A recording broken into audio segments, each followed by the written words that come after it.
Um,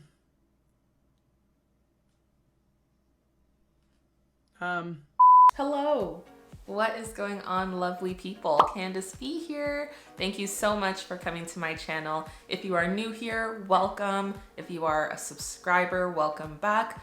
Love to have you all here. So I haven't filmed a backtesting video in quite some time, and I felt like, why not do one today? Just because backtesting is so helpful in my opinion. Whenever you're trying to backtest your strategy or regain your confidence, or even test out a new strategy, or just, test out a new pair. Now, I'm sure a lot of you know how much I love GBP JPY. I literally only trade that pair right now.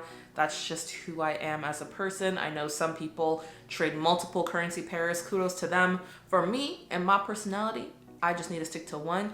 But I felt like, you know what? It is never a bad thing to step outside your comfort zone in a controlled and safe way, aka backtesting. So in today's video, I'm going to be backtesting not a currency pair, but an index, the one that many of you love and hate. Yes, the US30, aka the Dow Jones. Okay, guys, I don't know how this is gonna go. I definitely dabbled in the US30 a long time ago and it whooped my butt. Honestly, backtesting is probably the best way right now for me to learn this instrument, and of course I'll be doing more research behind the scenes because back then when I tried to trade it, I just knew nothing. So obviously I'm wiser now. And yeah, this is more so out of curiosity. As a disclaimer, guys, the way I backtest, the way I trade is just my way of trading. It's from my point of view. It's from what I feel like works for me. So to each their own. So that being said, guys, before we get into this video, I'm just gonna need you just to scroll down real quick and just hit that like button. Just real quick, I'll wait. And while you're down there, go ahead and subscribe, Let us get into this video. Alrighty, party people. So you see that I am on the US30. I think it's pretty. Like, just looking at it, we're on the 30-minute, no markings, nothing, just candlesticks. It looks pretty, It looks like we're going down, We are going down in a way, but I feel like the best way to approach this first before I get into backtesting is to kind of look at these areas where price is really pushing up and pushing down from. I want to see if there are any, commonalities, and maybe I will backtest those times instead, because obviously I want to trade when price is moving as opposed to when it's kind of moving like sideways, because that's when things happen. And I feel like because the Dow is so volatile, the best way to trade it is when it's kind of in momentum, so that your stop loss, there's less of a chance for it to get hit, and there's a higher chance for your take profit to get hit. So let's just look and see. Actually, I'm just gonna go on the 1 hour, and I wanna see, this is in EST time. My trading view is in EST time because that's obviously the time zone I live in. So right now it's Friday the 17th, the market is still open. I just wanna see, so it looks like 9 a.m., 10 a.m., which makes sense because with the Dow, let me get the official definition for you guys. Basically, the Dow Jones groups together the prices of 30 of the most traded stocks on the New York Stock Exchange and the NASDAQ. It also is an index that helps investors determine the overall direction of stock prices. So definitely a very important index, I would say. And so because it's, the top 30 companies, that's very interesting, and obviously it tells a lot about what the market is doing. So obviously I would think that when the New York Stock Exchange opens is when the Dow will move. So that makes sense that I'm seeing that this is like 9 a.m., 10 a.m. when it pushes. Let's see here. Yep, same thing. 9 a.m., 10 a.m. See here, 9 a.m., 10 a.m. Yep. Here. Okay, so this is like 2, 3. Here, 9 a.m., 10 a.m. Okay, so I'm pretty sure, 9, 10. I'm pretty sure that's when the price moves. Obviously, like clearly, every single time I scroll back, I'm seeing 9 a.m., 10 a.m. on these huge pushes. So let's backtest that time. I'm just going to hide this, and I want to backtest, well, I don't really know when to backtest. I don't want to go too far. I'll probably stick to this year, hopefully. Yeah, let's stick to this year. Let's press replay here. Let's do March 14th. I don't know. Let's start with March 14th. Where is it? Okay. So basically I'm going to be very fluid with this back testing. This is what I prefer to do when I'm testing out a new pair. I want to first identify when the biggest movements are just by looking at kind of current price and seeing what it's been doing. And then I want to then, you know, choose a time in the past and back test those specific times. So in this case, we know that it's around 8 a.m., 9 a.m., 10 a.m. when the Dow moves, which makes sense because it correlates to the New York Stock Exchange. So that's when I want to back test it.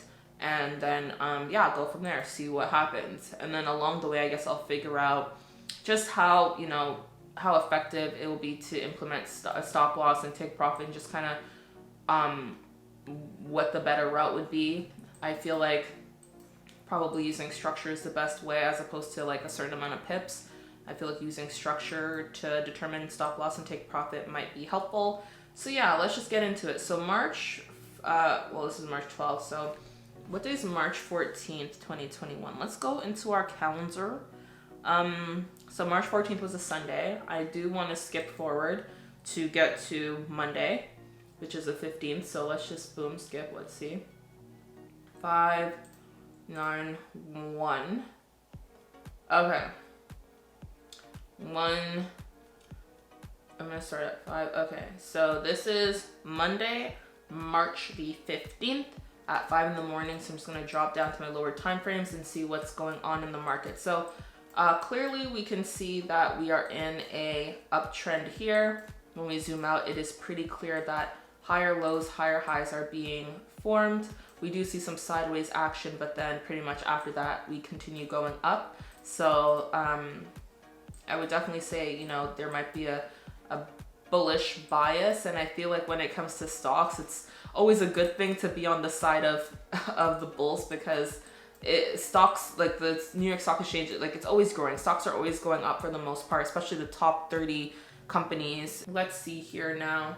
So it looks like there was this is the most recent, I would say, a higher low. And it's kind of creating a higher high. Like this high is higher than this high, but I don't know if this bearish pressure is indication that maybe we're overbought right now and that we want to push down. So what I'm going to do is I'm going to go down to the 30-minute. And I'm going to see, so this is 8:30. So let's see what 9 a.m. brings. Okay, so 9 a.m. candle is sustaining this level here. Let's see what 9:30 does. Okay, this is where it gets interesting. Oh my gosh, these wicks, man, these are huge wicks. And I'm sure each pip is like $1 if you're using a 0.01 lot. Like, it's hectic. Even using the smallest lot size on the Dow it moves quickly, you know. Okay, so I don't feel comfortable trading just yet. And mind you, it's a Monday, so I'm just testing things out. Let's see what happens when we do 10 a.m. Okay, so it broke. Okay, and it pulled back. Okay. I feel like maybe this is more like a kind of like a double top type of structure, and it's gonna push down. I'm wondering if it's gonna close below this area and come back up to retap it. Let's see if that kind of pattern works with this pair. What the hell? What did I just do? Okay, we're back. So yeah, so 10 a.m. Let's see. This is a 10:30 candle. It already formed, but it just dropped down to the 30-minute time frame. I don't know. I feel like it might sustain it. Let's see what the 11 a.m. candle does. Oh, it dropped. So I'm wondering if it's too late to trade at this point. Okay, I'm just going to kind of let this play out and see what happens on the 1 hour, and then I'll take a trade on the Tuesday. So this is 11 a.m. on Monday, March 15th. So let's just play it out and see. We'll just watch the time at the bottom there. 1, 2, 3, 4, 16, 3, 4, 5, 6. Okay, so it looks like on Monday, you know, the markets were setting up, which makes sense. You know, it's Monday, it's the first day of the week. You know, the New York Stock Exchange, the stock market is just opening. So it looks like price kind of formed a fake out and came back up and started sustaining this kind of area here. Interesting. So I think we're going up. So I'm going to see, so this is 6 a.m. Let's see what 7 a.m. brings. Okay, so I think I'm gonna enter a buy here for 8 a.m. Now the problem is, I think my stop loss, I feel like I wanna do something with structure-wise. Like I feel like if I were to put my stop loss under this area, that it wouldn't it would be too close, you know what I mean? And I feel like with this type of instrument, you don't want your stop loss to be too tight because it's definitely gonna hit it. Let's see what this risk reward is. I'm gonna try for a 1 to a 1.5 risk reward and see how that plays out. Let me zoom out. Because when I scroll back, there's nothing to like, you know, use. Like back, price has always been just pushing up. So these look like new levels that it's been reaching in the recent past. So, oh my gosh, why am I so nervous? Okay, let's just play it out. Ah!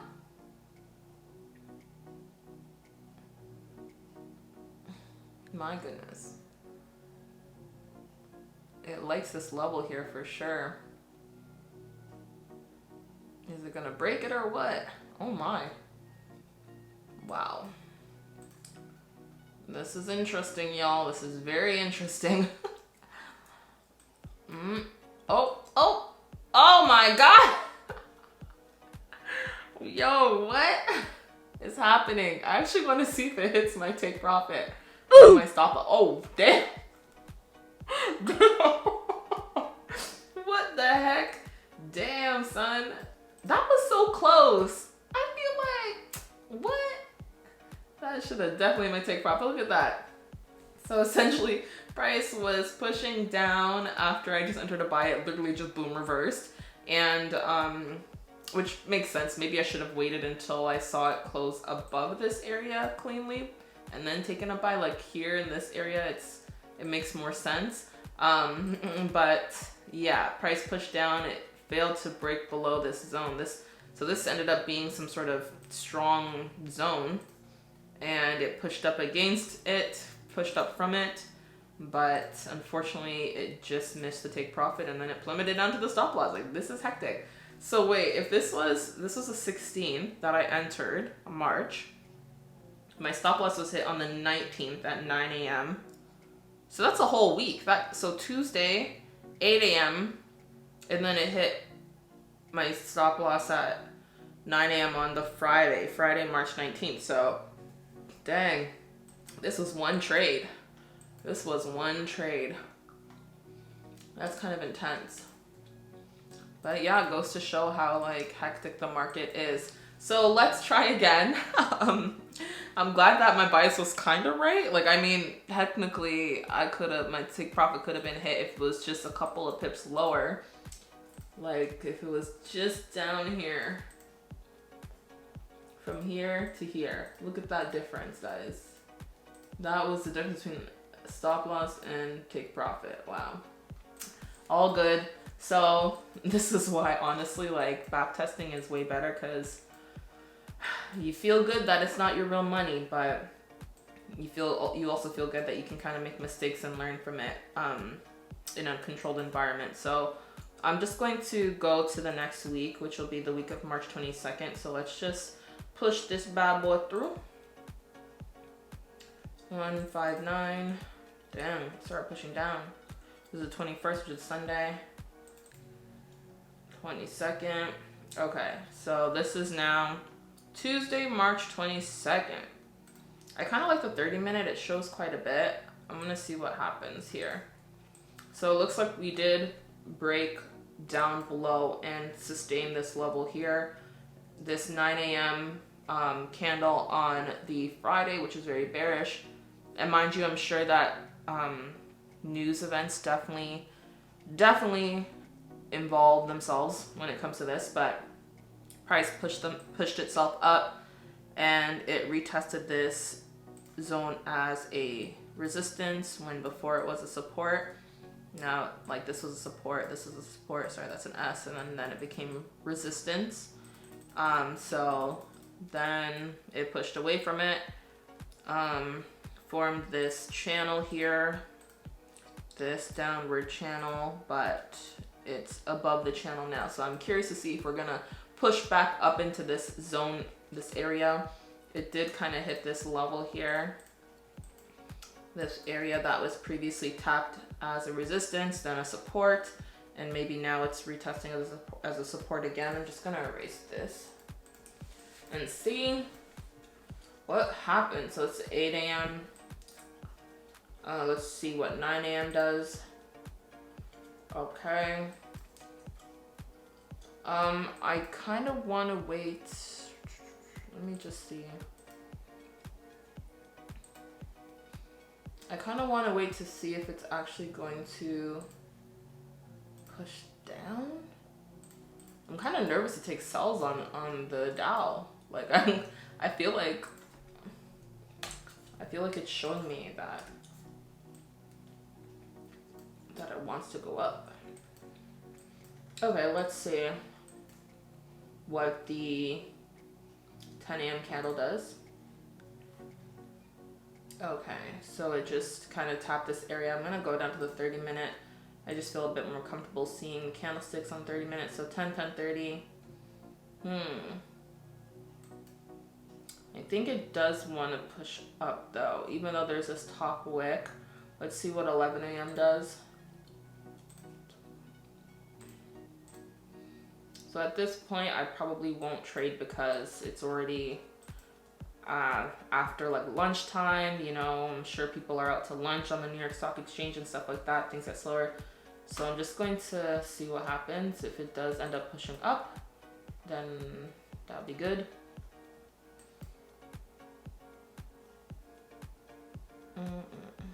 Struggles are real. 33, 34, 4, 35, 5, 36, 6, 37, 730. Okay. So this level, once again, is being tested as a resistance. Kind of looks like a double top here. When I zoom in, you can kind of see that double top. And then that breakdown away from it. Price is having a hard time sustaining that level. I want to see if it's going to come back down to this area then, if that's the case. So let's see what the 8 a.m. candle does. Pre-New York. 8:30, let's see. Let's see what the 9 a.m. candle does. It's going up. 9:30. Damn, pushed all the way up. Okay. So I think we might be going up then. I don't know, guys. I don't know. This is very difficult. This was kind of like a pullback, it looks like. I'm looking at this area here. I'm gonna take a long position to see. So I'm gonna use the low, basically this low, this recent low as the stop loss. And I'm going to see if I can kind of get back up to this high traffic area. This is basically a this is a 1.5. I'm sticking with that 1.5. Risk to reward. Let's see what happens here. Let's play it out, people. Oh, Jesus. This is nerve-wracking, y'all. Oh my God. No. So once again, my stop loss is hit. Rightfully so. Rightfully so. This is quicker. Got hit at 2:30 on the 23rd, which is the Wednesday. All good. This is why we practice, guys. So yeah, as you can see, the Dow is very, very volatile, very much so. I want to see if I can get at least one win before I end this video. I want to see if I could read the market properly. So let's fast forward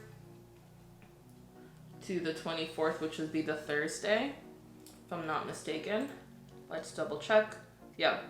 Oh wait, the 23rd was a Tuesday, the 24th is the Wednesday. Okay, that makes more sense. Let's keep playing this out. I'm just waiting. I just want to get to the New York Stock Exchange time. Okay. So this level here, price ended up tapping again, this area here, and rejecting it as a support like it did previously. So I want to see if we're going up. I want to retest this bias. So let's do 8 a.m., 8:30. It does look like it wants to go up, just looking at the candlesticks. You see these strong bullish bodies and then these like lower wicks on the bearish candlesticks. So let's see what happens, people. I'm gonna take, I guess 9 a.m. would be the time. That, what's this, 8:39, yeah. I would have my stop loss under this area. I would have my take profit. I want a 1.5. 1 to 1.5, okay. Let's see what happens from here. If this is a loss, guys, dang, we are gonna end this video. Oh my gosh, let's see. I'm so nervous. Come on, push. Like, what the heck? Yo, the Dow is wild. What the heck? Like, this is actually such a wild incident. Okay, we're done. We are done. I'm crying. Oops. I am crying tears, guys. Like, I just got murked by the Dow in real time. Well, not really in real time, but in backtesting real time. 3 losses. I'm sure these are hectic. I haven't even counted the pips. I was just kind of going by the risk to reward. Yeah. I'm gonna end this video here, guys. It's safe to say that I am nowhere close to being good at trading the Dow. I'm nowhere close to being an expert. I'm nowhere close to knowing what in the world I'm doing. So yeah, we got a lot to work on if I want to trade this. And I know that with the Dow, you cannot have just any account size. It's best to have a good amount, like maybe 10K, 20K. I don't know, I'm just assuming based on just seeing other traders trade the Dow. I haven't seen anyone trade it with like a $500 account or $400 account. So who knows? But yeah, that was very interesting, very eye-opening. If you guys enjoyed this video, found it funny, if you found it hilarious that I lost literally every single trade, hit that like button. If you guys want me to backtest different pairs or instruments, let me know, comment down below. This was just very kind of sporadic and just out of curiosity. I would definitely be a bit more refined if I wanted to backtest this seriously in terms of like thinking of wanting to trade the instrument in the live market. And also let me know if you guys trade the Dow. If you have any tips or tricks to it, leave a comment down below. I welcome those pieces of advice with open arms. And don't forget to subscribe so you know when I post another video. And in the meantime, feel free to check out any of my other videos on this channel and my other channel, Candace B TV, where I vlog. But I appreciate you guys so much for stopping by. I hope you have a beautiful day, week, and life. Bye!